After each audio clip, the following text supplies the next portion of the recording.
اگر تم بہت سی چیزوں میں آزمائے گئے ہو تو جان لو اللہ تعالیٰ تمہیں کیا اشارہ دے رہا ہے۔ اللہ آپ کو کب آزمائش میں نکالے گا؟ یاد رکھو، زندگی نام ہی آزمائش کا ہے۔ مشکل وقت انسان کو صبر سکھانے کے لیے آتا ہے، اور اللہ اپنے بندے کو قریب کرنے کے لیے آزمائش میں ڈالتا ہے۔ گویا جس نے صبر کرنا سیکھ لیا وہ زندگی کے ہر امتحان میں کامیاب رہا۔ کیا آپ جانتے ہیں کہ آپ کے تاریک ترین انتہائی خوفناک آزمائش والے دن بھی، چاہے وقت جیسا بھی رہا ہو، اللہ آپ کے ساتھ ہی رہا ہے۔ اس نے آپ کو کبھی نہیں چھوڑا اور نہ ہی کبھی اپنے بندے کو ترک کرے گا۔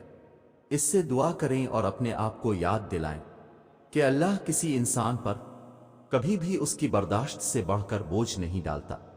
آپ کے درد، آپ کے آنسو اور آزمائشوں کا ایک دن بدلہ ہوگا۔ صبر کرو اور شکر گزار رہو۔ اپنی مشکلات اور مصیبتوں کے دوران اپنے ایمان کو مضبوط کیے رہو، اور اپنی خوشیوں اور کامیابیوں کے دوران عاجز رہو۔ ہم جب بھی کسی پریشانی میں مبتلا ہوتے ہیں یا پھر کسی مصیبت میں ہوتے ہیں تو مایوس ہو جاتے ہیں، ہر امید چھوڑ دیتے ہیں۔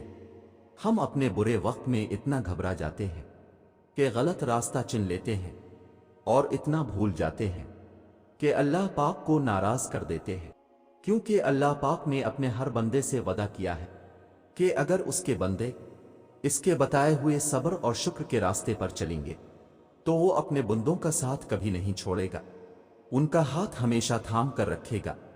بس شرط یہ ہے کہ اس کی رسی کو مضبوطی سے تھامنا ہے، کسی بھی حال میں اس رسی کو نہیں چھوڑنا۔ ہمارے پیارے رب نے ہم سے وعدہ کیا ہے کہ وہ اپنے کسی بھی بندے کو اس کی برداشت سے زیادہ کبھی بھی نہیں آزمائے گا۔ اگر ہم آزمائے نہیں جائیں گے، اپنا امتحان نہیں دیں گے، تو پھر اللہ پاک کی قربت کیسے حاصل کر سکیں گے؟ اللہ پاک کی بنائی ہوئی بے حد حسین جنت کا راستہ آزمائش میں صبر اور شکر سے ہو کر ہی تو گزرتا ہے۔ بے شک اللہ پاک نے دنیا کا نظام تخلیق کیا ہے کہ ہر مشکل کے بعد آسانی موجود ہے۔ ہم بھول جاتے ہیں کہ جب ہماری ماں ہمارا ہاتھ بھی نہیں چھوڑتی، ہمیں ہمیشہ معاف کر دیتی ہے، چاہے جانے انجانے میں آجان بوجھ کر ہم اس کا کتنا ہی دل کیوں نہ دکھا دیں، تو پھر اللہ پاک جو ہم سے 70 ماؤں سے زیادہ پیار کرتا ہے، وہ ہمیں کیسے بھول سکتا ہے؟ ہمارا ہاتھ اور ساتھ وہ کیسے چھوڑ دے گا؟ بے شک آسمانوں اور زمینوں کی قسم، وہ بے حد مہربان ہے، رحم کرنے والا ہے، ہمارے گناہوں کو بخشنے والا، اور ہماری دل سے کی گئی توبہ کو قبول کرنے والا ہے۔ لیکن شرط یہی ہے کہ ہم اسے پکاریں، اسے آواز دیں، وہ ہماری لازمی سنے گا۔ ہمیں اپنی ہر پریشانی میں اسے یاد کرنا ہے۔ اگر وہ ہمیں آزمائشوں میں ڈالتا ہے تو ہمارے لیے ڈھیروں راستے بھی کھول دیتا ہے، اور وہ راستے اسے پکارنے پر ہی نظر آتے ہیں۔ اگر ہم اپنے برے وقت میں صبر اور شکر کرتے ہیں، اللہ پاک کو یاد کرتے ہیں، اس کے وعدے یاد رکھتے ہیں، تو یہ بھی اس کا احسان ہے، اس کی رحمت ہے کہ وہ ہمیں بھٹکنے نہیں دیتا۔ جب ہم برے وقت میں ہوتے ہیں، ہمارے حالات ٹھیک نہیں ہوتے، تو ہم مایوس ہو جاتے ہیں، امیدیں کھو دیتے ہیں، جبکہ قرآن کریم میں ہر بندے کے لیے پیغام ہے کہ مایوسی کفر ہے، لہذا ہمیں نا امید نہیں ہونا چاہیے۔ اللہ پاک کو یاد کرنا چاہیے، اسے پکارنا چاہیے، اس سے مدد مانگنی چاہیے۔ بے شک وہ ہم سب کی سننے والا ہے۔ اللہ پاک خوش ہوتا ہے جب اس کے بندے اسے یاد رکھتے ہیں کہ اس کا بندہ اس کی دی گئی آزمائشوں میں بھی اسے مدد کے لیے پکار رہا ہے، اس کا بندہ اسے بھولا نہیں ہے، نا امید نہیں ہوا، مایوس نہیں ہوا۔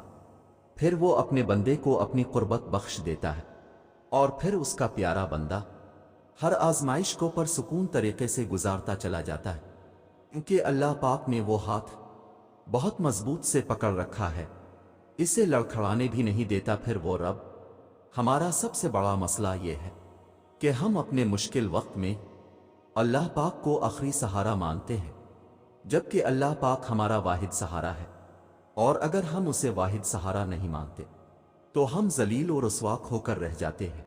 شرط بس یہی ہے کہ ہمیں اللہ پاک کو اپنا واحد سہارا ماننا ہے، پھر کتنا ہی برا اور مشکل وقت کیوں نہ آ جائے، ہمارا دل ہمیشہ سکون میں رہتا ہے، صبر اور شکر لب پہ رہتا ہے، ہم مایوس اور نا امید نہیں ہوتے، ہم اللہ پاک کے راستے سے نہیں بھٹکتے، کیونکہ ہمیں دنیا سے کوئی امید نہیں ہوتی، ہمارے پاس واحد سہارا اللہ پاک کا ہوتا ہے۔ یاد رکھو، اگر تم بہت چیزوں سے آزمائے گئے ہو تو بہترین سے نوازے جاؤ گے۔ اس لیے قرآن پاک میں فرمایا ہے کہ جب بندہ بہت پریشان ہو جاتا ہے تو پھر اس کو تسلی دی گئی ہے کہ بے شک ہر تنگی کے بعد آسانی ہے۔